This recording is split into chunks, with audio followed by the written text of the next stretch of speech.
What's up everybody, welcome back to the channel. So in today's video we're going to talk about the art of playing lead alto saxophone. Specifically, we're going to talk about the top 5 mistakes that I think and I've made personally, and I've heard a lot of young saxophone players make in playing lead alto. But before we get to all that, make sure you like the video and subscribe to my channel, and be sure to check out my website www.demariusjackson.com for a longer list of alto sax players that I recommend that you listen to that are great lead alto players, and for a list of big band tunes with great lead alto players in them and great saxophone section solos. In general, when I was starting to learn how to play in a big band and learning how to play in a jazz style, my top 3 people that I listened to were Marshall Royal, Count Basie Orchestra, make sure you check him out, Dick Oates, and also a saxophonist or multi-instrumentalist named Dan Higgins as well. Make sure you check him out. So without further ado, let's get to mistake number 1, and that is not playing loud enough. So I came from a mostly classical background, and with that, I've never played in a big band before I went to college. So I was playing on a C-star at the time, and somehow I made lead alto, but I didn't have a different mouthpiece. I didn't change anything. I went in with my C-star, and essentially for the first few weeks of rehearsals, all I did was get yelled at to play louder. And loud probably isn't the best term for it. You want to play with a full tone in order for the rest of the saxophone section to be able to hear you. So it may be focused. It doesn't necessarily have to be bright or dark, but it just needs to be more or less full. So one of the first things that I did was switch over from that Selmer C-Star into a Meyer 6 medium chamber.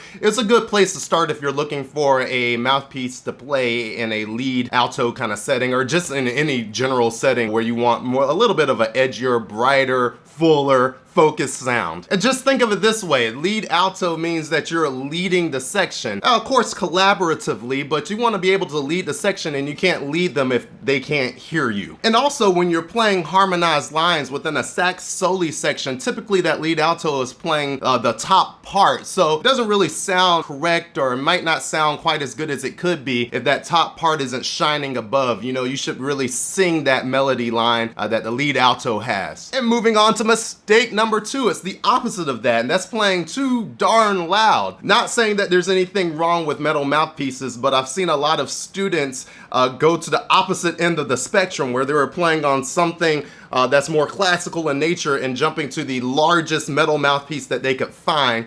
And then what happens is you end up totally just blowing the saxophone section out the water. Part of the beauty of playing lead alto is having a little bit of discretion, knowing when to bring out your part and when to kind of settle back down into the section. And a lot of times if you're playing on a really large piece, it has one direction in mind, and that is straight into your face. So you might not want to necessarily do that. So just be careful with playing too loud, you know, drowning out that section. Mistake number 3, playing with too many scoops, or we could just say inflections in general. And this is something that I still struggle with. I don't know what I had in my mind. I thought I heard a bunch of scoops, and maybe I heard some, and I thought I was doing it until I heard a recording of myself playing in a section, and my teacher was like, "What are you doing?" And there's just scoops everywhere. So I remember we were learning how to play in a Count Basie style, and I remember listening to Marshall Royal, and he had a really fast vibrato and some of the scoops and inflections and bends in there. And then I just took that and ran way too far with it, to the point where everything had a scoop. And it carried on into like different genres and different styles of jazz and big band playing, to where it was just really overdone, and it started bleeding into my improvisation, and it's just overall bad to go. One way that you could correct that is just recording yourself, simply having a Zoom or something set up to record your rehearsals if you're not doing so as well, and then your individual practice also, so you can hear if you know you're doing a little bit too much on the inflection side. And that takes us to number 4, not being consistent. I think 2 of the biggest culprits of consistency, if that makes sense, are rhythm and intonation. So if you go into a rehearsal playing a phrase with a different rhythm, that can have a little bit of leeway as far as they can be interpreted. For example, triplets. Some people interpret triplets different ways. If you play it differently every time, your section doesn't really know what to expect. So obviously that can lead to trouble down the road. And also intonation. So I remember specifically for me, I don't know what it is, and I still have a little bit of anxiety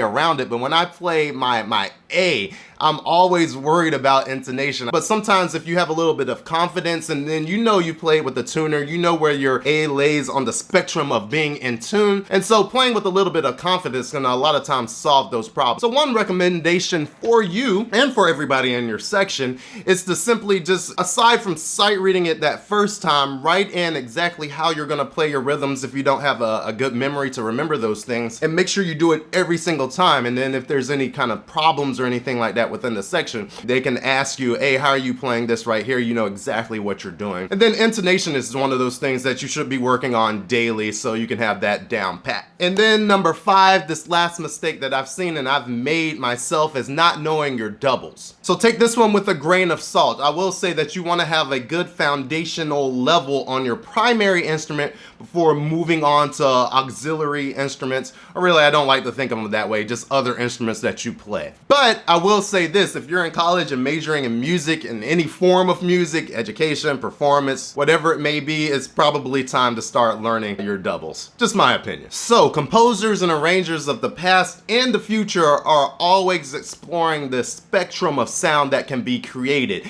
and it moves beyond just playing the saxophone. So this is really everybody in the section. Now, a lot of times people will say, you know, your altos will double on flute, your tenor saxophonist will double on clarinet, and your bari sax bass clarinet. But honestly, I've seen it all kinds of ways, and I just like to err on the side of caution where you learn all of those instruments. My musical role model as far as being able to play everything at a super ridiculously high level, well, actually I have two. I had a mentor in Virginia Beach named Jim Nesbitt. He's just outstanding musician all around. And then I haven't met this last one. If you ever watch this, Dan Higgins, hit me up. I'd love to take a lesson from you. Anyway, his name is Dan Higgins, and you can just Google his name. He's played on probably thousands of things that you didn't even realize, but if you don't know who he is, I'll leave a link to his website or just Google him. I'm sure you can find him out there. So one amazing resource that has really helped me out when I first started playing, and I still play it to this day, is this book right here. Hopefully it zooms in. It's the Basie Nestico Lead Sax book. So basically from the album Basie Straight Ahead, this is the lead alto part for that entire album. So one thing I would recommend is just, if you don't already have the album, download it, listen to it, take a look at this book and play it just like Marshall Royal from the recordings. Also, like I said earlier in the video, I have a list of lead alto players if you want to look some of those up, and also a list of recordings to listen to get that kind of sound in your ear. Like, comment, subscribe. Hey, leave me a comment down below if you have any additions or anything like that. I'm interested to hear those. Smash the subscribe button. Is that right? Smash the like button, subscribe, and I'll catch you on the next video. Out.